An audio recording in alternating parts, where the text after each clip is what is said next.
The wallet was sitting right there on the wet pavement. It was half-tucked beneath the rear tire of a black SUV that had just pulled away from the curb on Fifth Avenue. Claire Donnelly almost missed it. She had been walking fast, head down against the cold October wind. One hand gripped the strap of her canvas bag. The other held a brown paper bag with a roasted chicken she'd bought on sale. Dinner for herself and her 7-year-old son, Theo. She wasn't looking for anything other than a way to get home before the rain got worse. But something made her glance down. And there it was. A slim, dark leather bifold, lying open on the ground like a discarded book. Its edges were already damp from the rain. Claire stopped and looked around. The black SUV was already a block away, absorbed into the heavy Manhattan traffic. The sidewalk was crowded with office workers and busy teenagers. But nobody seemed to notice. Nobody was stopping. She picked it up. The leather was smooth and surprisingly warm, as if it had been held just moments before. Inside, it was neat. No crumpled receipts, no chaos. Just a stack of $100 bills. She counted 5 before she stopped herself. There was also a single black credit card with the name Richard Caldwell embossed in silver, and a small white card tucked behind it. No driver's license. No photos. The white card had a phone number, and nothing else. Claire stood frozen in the middle of the crowded sidewalk. $500 in cash. Probably more on that credit card than she would earn in a year. Immediately, she thought of the electric bill pushed to the back of her kitchen drawer. She thought of Theo's winter coat with the broken zipper. She thought of the firm warning notice from her landlord last Tuesday. Then, she tucked the wallet deep into her canvas bag, tightened her grip on the roasted chicken, and kept walking toward the subway. Claire Donnelly was 34 years old, and her life had not turned out the way she planned. Not the marriage that collapsed by the time she was 28. Not the tiny apartment in Washington Heights with a radiator that knocked every night. She survived by doing bookkeeping for a small dental practice 3 days a week. It was enough to keep the lights on if she was careful, but not enough to breathe. What she actually dreamed of was different. An accounting degree she finished at night school, studying at the kitchen table while Theo slept. She wanted a version of herself that wasn't always 2 weeks away from the edge. "I'm working on it," she told herself every morning. It was just taking longer than expected. At home that night, after feeding Theo and reading him to sleep, Claire sat at the kitchen table. She opened the wallet again. She spread the contents out under the dim bulb. Then, she opened her laptop and typed Richard Caldwell, New York into the search bar. The results came back instantly. Richard Caldwell was 41, and the billionaire founder of Caldwell Capital Partners, one of the most prominent private equity firms in the country. Photos showed him at charity galas, shaking hands with senators. He was tall, with dark hair going silver at the temples. His estimated net worth was north of $3 billion. Claire stared at the $500 on her table. She thought about not calling. The money would help enormously. But it wasn't hers. She had known that from the moment she picked it up. She picked up her phone and dialed the number. It rang 4 times. "Yes." A man's voice answered. Direct, deep, and unhurried. "Hi," Claire said, her voice steady. "I'm sorry to call so late. My name is Claire Donnelly. I found a wallet on Fifth Avenue this afternoon. The credit card inside has the name Richard Caldwell." There was a brief pause. "That's me. Where are you?" "Washington Heights." "I have the wallet. Everything is still in it." "Everything?" he repeated. It wasn't quite a question. "Everything," she said firmly. A quiet silence followed. "Can I send someone to pick it up tomorrow morning at 10? He asked. She gave him her address. He thanked her, clean and direct, and the call ended. Claire closed the wallet, set it beside her laptop, and went to bed. She told herself it was a small, remarkable story she might tell Theo someday. A lesson in doing the right thing. She did not expect Richard Caldwell himself to be standing in her hallway the next morning. He was taller in person, wearing a dark wool coat, and holding a small arrangement of white flowers wrapped in brown paper. He was entirely alone. No assistant, no driver. Claire stood in the doorway, completely caught off guard.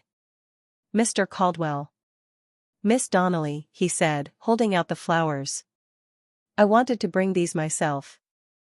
I hope it's not an intrusion." "It's not. Come in." He stepped into the tiny apartment. His eyes did a quick, respectful sweep. It was small, but clean. Crayon drawings were taped to the fridge, and a half-finished puzzle of the world map sat on the coffee table. Claire put the flowers in a pasta jar, her best vase, and put the kettle on. Richard sat at her kitchen table. "My son's at school," Claire said, bringing over 2 mismatched mugs of tea. "He's 7. She sat across from him and pushed the wallet forward. "Everything is there. I didn't take anything." He picked it up without opening it. "I know," he said softly. She looked at him. "You know? Most people who return something tell you right away that everything is there," Richard said, taking a sip of tea. "The ones who've taken something say it differently. You said it like someone who was annoyed to even have to mention it. Like it was obvious." "It was obvious," she said plainly. "The cash alone was $500, Richard noted, watching her. "Most people would have kept it." "I'm not most people," Claire replied, without pride. Richard was quiet for a moment. Then he spoke. "I'd like to do something for you. Not as a transaction. But this matters to me, and I want to respond in a way that means something." Claire felt a familiar tightness in her shoulders. "You don't have to. I didn't return it because I wanted a reward." "I know," he said. "That's exactly why I want to do it." "What do you do for work?" She told him about the part-time bookkeeping, the dental practice, and the night school accounting degree she hadn't been able to use. Richard listened with an intense, rare attention. When she finished, he said, "I have an opening for a junior financial analyst at Caldwell Capital. The pay is substantial. I'm not offering it because you found my wallet. I'm offering it because, in the last 10 minutes, I've watched you do mental math on whether to trust me while pretending to drink your tea. Anyone who can do that can do this job." Claire put her mug down. "You don't know anything about my work." "No," he agreed with a faint smile. "That's what interviews are for." She stared at him, bewildered. "Why did you come yourself? You could have sent a courier." A shadow passed over his face. "The wallet wasn't the only thing I lost yesterday. I had a meeting that went badly. I've been paying very close attention to the wrong things for a long time, and it finally caught up with me. I walked out of that room furious, and dropped my wallet. I wanted to come myself because I wanted to see what kind of person found it. I needed to see a right thing for a change." Claire looked at the slight shadows under his eyes. She recognized them. He was lonelier than his billionaire status suggested. "Send me the interview details," she said finally. "I'll come." He nodded, looking genuinely relieved. When he stood up to leave, he paused by the coffee table, looking at the puzzle. "Asia is the hardest part." "That's what Theo says," Claire smiled. Richard looked at her one last time with that weighted attention. "Thank you, Claire. For the wallet and the tea." Then he was gone. Claire closed the door, standing with her back against it. The scent of white flowers filled the room. Something had just shifted in her life. Claire spent the next 2 weeks preparing relentlessly. She pulled her old accounting textbooks from the shelf, reviewing financial modeling and private equity structures late into the night. On the day of the interview, she wore a sharp blue blouse. The Caldwell Capital offices occupied 3 massive floors on Park Avenue. She went through intense interviews with 3 high-level managers, answering technical questions without a single hesitation. Numbers had always been a language she could think in. At the end of the day, Richard briefly stepped into the room. how's it going?" he asked. "Very well," Claire said before anyone else could speak. Richard gave a subtle nod and left. 4 days later, she got the job offer. The salary was so high she had to read the email 3 times to check the decimal point.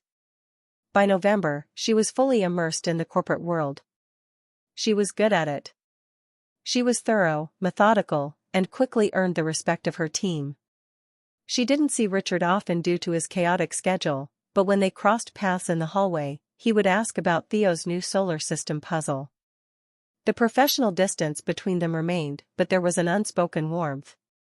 Then came the Harmon portfolio presentation. The meeting was a quarterly review of a manufacturing company Caldwell Capital had acquired. As the numbers flowed across the screen, Claire noticed a pattern in the raw figures. It was a tiny discrepancy in the operating costs. Inconsistent with the revenue trend, like a crack in a wall hidden by fresh paint. After the meeting, she stopped her mentor, Douglas, and showed him her notes. Douglas's expression went completely still. "When did you notice this?" "During the presentation," Claire said. Over the next 2 hours, they dug deeper. It wasn't a mistake. It was a massive, sophisticated fraud line. Someone had been manipulating the reports for 9 months, quietly redirecting millions of dollars. Douglas called Richard. Within 20 minutes, Richard was in the office, reading Claire's notes. He asked 3 sharp questions. Claire answered the hardest one. Richard looked out at the dark city skyline. His voice was steady, but strained. "The person who managed this portfolio is someone I've known for 11 years. Someone I trusted with my life." It was Warren Cole, Richard's very first hire and closest partner. Richard turned to Claire. His usual composed armor was completely gone. He looked raw, shaken to his core. "Good work," he said quietly. He took his phone and walked out to make the call that would ruin an 11-year friendship. Claire sat in the quiet room, feeling a chill. She wasn't afraid of the fraud, she was deeply concerned for the man who had just walked out the door. In the weeks that followed, the internal investigation was handled silently by lawyers. Warren Cole was removed. Richard remained professional and composed on the outside, but Claire could see the heavy toll it had taken on him. In December, the company held its annual holiday party on the 42nd floor. Claire wore a simple green dress, standing by the massive glass windows overlooking the glittering grid of Manhattan. Richard arrived, greeting the crowd, before making his way directly toward her. They both looked out at the endless city lights. "I owe you something I haven't said properly," Richard said quietly. "What you found in that presentation saved this company from absolute ruin. More importantly, it saved the people who trust us. You saw the truth in a room full of people who didn't. It matters to me, professionally, and otherwise." The word "otherwise" hung gently in the air. Claire looked down at the city. "I almost kept the money, you know. That night on the sidewalk, I stood there for a full minute thinking about my bills, my son's coat, and my landlord. I want you to know I'm not a saint. I noticed the money." Richard turned to face her fully, his eyes locked onto hers. "But you called the number." "Because it wasn't mine," Claire said softly. "It's the simplest thing in the world, and it's also the only thing." Richard looked at her for a long, unhurried moment. A profound look of relief and certainty washed over his face. "Have dinner with me this Friday, Claire. Just you and me. No business." Claire felt the old reflex to hesitate, to worry about the cost. But looking into his eyes, she let it go. "Friday," she smiled. They had dinner at a quiet Italian restaurant with no cameras and no dress code. For 3 hours, the billionaire and the junior analyst talked about everything. She told him about her struggles as a single mother and her refusal to give up. He told her about the crushing loneliness of success, and how he kept his late father's old math textbook on his desk just to feel grounded. Claire smiled, thinking of her own textbooks at home, marked with her handwritten notes. 2 completely different worlds, connected by the exact same principles. As the night ended, Richard walked her to her door. The hallway was quiet, just like the morning he had brought the flowers. "Thank you for tonight, Claire," he said, his voice softer than she had ever heard it. "Thank you, Richard," she replied. He leaned in, his movement deliberate and gentle, and kissed her cheek. It was a promise of something new, a quiet shift in the universe. After he left, Claire went inside and looked at Theo, who was fast asleep. On the coffee table, the solar system puzzle was almost complete. The edges were perfectly aligned, the planets falling into their rightful places. Claire smiled, picked up the final piece of the puzzle, and gently slotted it into place. Everything was finally whole.